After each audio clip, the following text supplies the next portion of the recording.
Living in Savannah could feel like a dream or like a nightmare, and I don't really know if you're gonna want to move here after watching this video. Today we're covering the pros and cons of living in Savannah, Georgia, and I'm referring to the cost of living, the crime, the schools, real estate, and the overall lifestyle of the whole city. And just so you know, I've lived here for 9 years, and in the past I've lived in Colorado, Kentucky, and Virginia. Now I'm here in Georgia. I know a lot of people here. I do real estate down here, and there is a lot of things that you need to know before you move. The first positive thing about living in Savannah, Georgia is the cost of living. Now, there is a little bit of a negative aspect to it. So let's break it down. First, let me give you the big picture.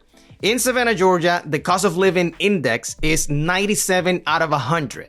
That means that down here, the cost of living is only 3% cheaper than most places across the country. But what about the details? Let's talk about the first detail, the utilities. On average, residents spend about $246 on electricity bill. So that's almost $3,000 a year, which is 31% higher than most places across the country. So that's something that you definitely have to keep in mind. Now, since I know you eat food like everyone else, I have to tell you this. Groceries in Savannah are also a little bit above the national average, only 2% higher, okay?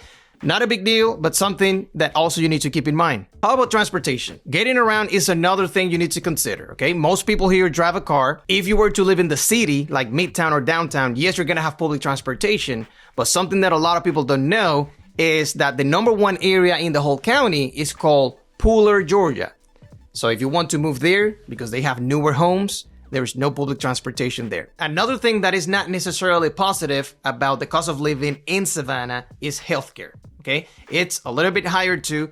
I did some research online and I found out that it's about 9% higher than in most places of the US. Now let's talk about taxes. In the state of Georgia, there is a flat personal income tax of 5.39 as of 2025. I know in a lot of places it's a lot higher than that. So here, that would be a positive. But how about the sales tax? If you were to buy anything in Savannah, the combined sales tax will be 7%. Now, since we are near the coast, I'm sure you've heard you might need flood insurance. Not that you have to, not everything is in a flood zone, but if it were to be in a flood zone, you have to expect to pay anywhere from $800 to $1,000 a year just on flood insurance. On the positive side though, if you were to go out with your spouse or your friends to go eat, there's plenty of option. You don't have to break the bank to have a good meal, right? Could be anywhere from $15, $20, and you can have a very nice meal down here. Now, when it comes to housing, that is when things get interesting, okay?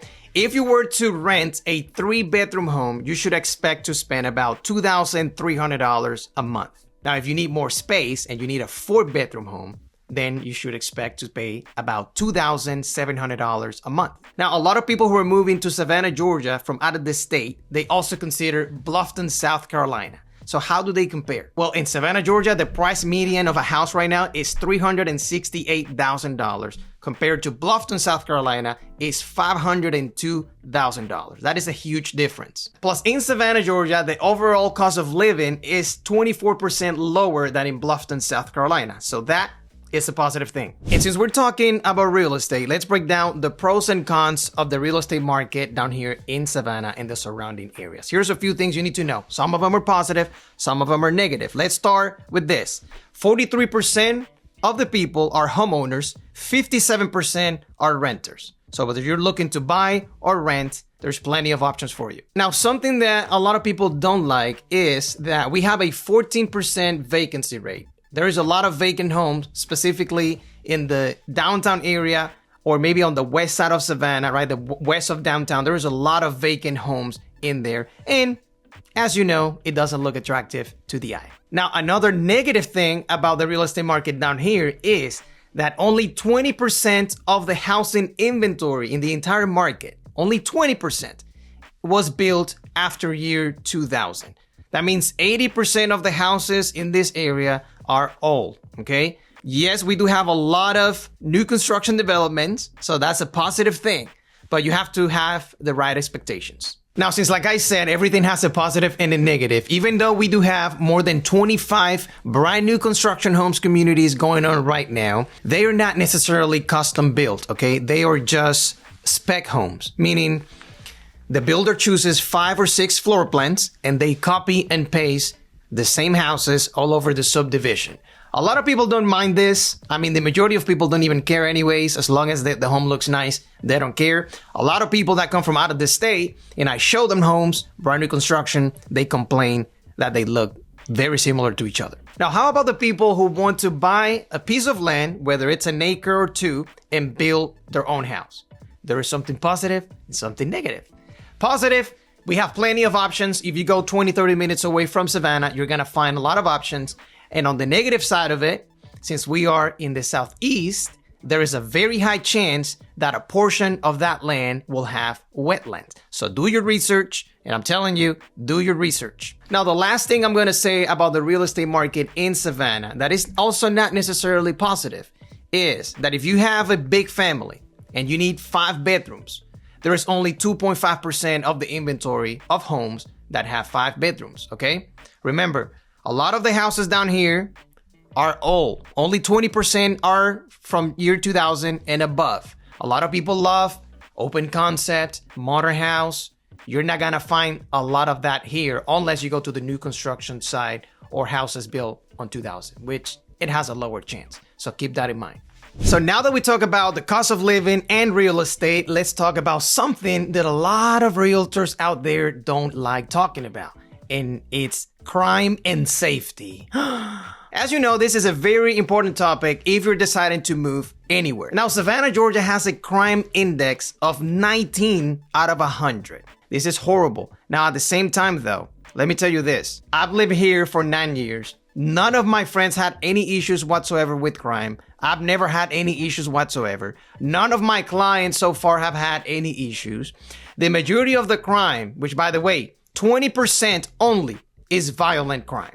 The other 80% is just BS, people messing around doing dumb stuff that they're not supposed to be doing. Only 20% is actually violent crimes, which is, I mean, it's not a positive, but come on, it's also not a negative. It's not like you're gonna go out there and all of a sudden people are gonna try to kill you, okay? Now, on the positive side, when it comes to safety and crime, I have to tell you this. The government is not ignoring this issue. It's only gonna get better from here. Also, another positive thing is this. 99% of you guys watching me right now are not gonna move to the downtown area of Savannah because that's where most of the crime happens. A lot of you guys rather move in Pooler, Richmond Hill, Georgia, South Savannah, Port Wentworth, which is basically anywhere 15 to 20 minutes away from the city. Now, according to neighborhoodscout.com, here are a screenshot of the safest neighborhoods in Savannah. And not that you should care about my opinion or what I like, but if you're curious about which one are my favorite neighborhoods in the area, which by the way, I have tons of videos on this channel about those neighborhoods, I would put Southbridge in Savannah, right? Savannah Quarters in Pooler, Forest Lakes in Pooler. I would also choose any communities in Berwick Boulevard in Savannah, and also Georgetown, which is considered South Savannah as well. Now, if you have very specific needs and you want me to give you a list of what I would consider the best neighborhoods based on your criteria, just send me a text message to this number right there on the screen, and I can tell you my top 5 picks when it comes to that criteria. Now that we're done covering the topic of crime and safety, let's go and talk about the schools and how that could actually change your opinion about moving here. Now, here's the truth. This is another topic that is quote unquote sensitive when it comes to a realtor talking about it. But the truth is that in Chatham County, Georgia, everyone knows, and you can ask on any Facebook group, that the school districts sucks, right? The overall rating right now is 3 out of 10. And yes, that is public information. It only takes you about 2 minutes to find out if what I'm talking to you right now is truth. It is what it is. So that in itself is a negative thing about moving to Savannah, Georgia. Now, I have a solution for you. If the schools is a priority for you, you have to consider the following cities. Number 1, Richmond Hill, Georgia, which is in Bryan County, right? Bryan County is part of the Savannah metropolitan area, and it has the best school districts around here. I'm not saying that every single school in Chatham County sucks and that it's horrible. It's not like your kid is gonna get bullied and oh my God, what a big deal. Not as bad as you think, but if you're coming from a state where the schools are the majority of them, maybe a 7 or 8 or 9 out of 10, you're gonna get disappointed when you get here, Okay, so Richmond Hill, Georgia is the best option for you. The other option that you need to go on Google and do some research is Effingham County School Districts, okay? Cities like Guyton, Georgia, and Rincon, Georgia, and also Springfield, Georgia, which is part of the same county. Now, just a heads up, by the way, in case you want to move to Richmond Hill, Georgia, the houses over there are, of course, higher than in Savannah, Georgia, and also Pooler, Georgia. Just keep that in mind. The price median over there is about $450,000. Now, the positive side of the school district in Chatham County, aka the Savannah area, is that we have 60 schools, right, that are public schools. We do have private schools as well. So basically, you have plenty of options, and each class has about 14 students per classroom, which is considered normal. So it's not anything out of the ordinary. So now that we're done talking about the pros and cons of the cost of living, the real estate, safety and crime, and also the schools, now let's talk about the overall lifestyle and things to do in Savannah. Is it a positive? Is it a negative? Is it a little bit of both? Or what is it? Let's start with the weather. As you know, if you have plans of doing anything, whether it's during the week or the weekend, you're probably gonna check the weather, specifically if you're gonna go outside and do something. All right, so in the summer, a lot of people hate it because it's about 80 to 90 degrees on average, and it is extremely humid, okay? So keep that in mind. On the positive side though, a lot of people from out of the state, they move down here because of the winter, where the average temperature is about 50 degrees. Then it goes down sometimes to about 42, maybe 38, and then it goes back up again to the 50s, okay? So you don't have to deal with snow or anything like that if you were to move to Savannah, Georgia. So that is a positive thing.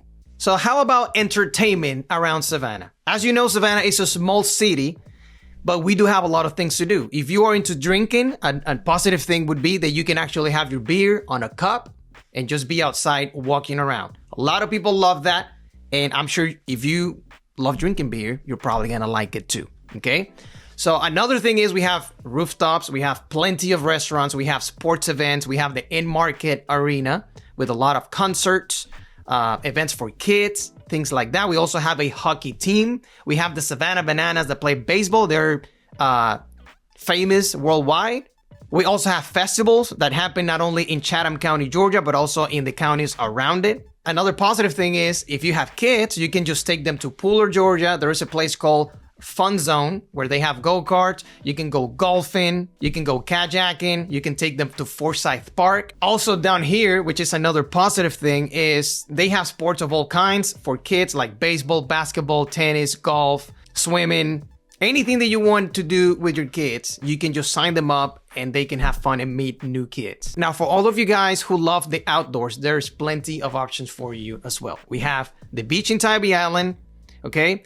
If you like fishing, there's plenty of spots to fish, bike trail, or you can go to Forsyth Park as well. You can go to Lake Mayer, you can go to the rooftops and just be there having a drink outside. You can go to River Street and walk around with a beer. There's plenty of things to do outdoors. Now, another thing that is absolutely a positive when it comes to the lifestyle of Savannah is the geographical location. Because if you ever get bored of doing things around here, you can just go to Orlando in Florida in about 4 hours. You can go to Jacksonville, Florida in 2 hours. Or you can just go to Atlanta in about 3.5 hours.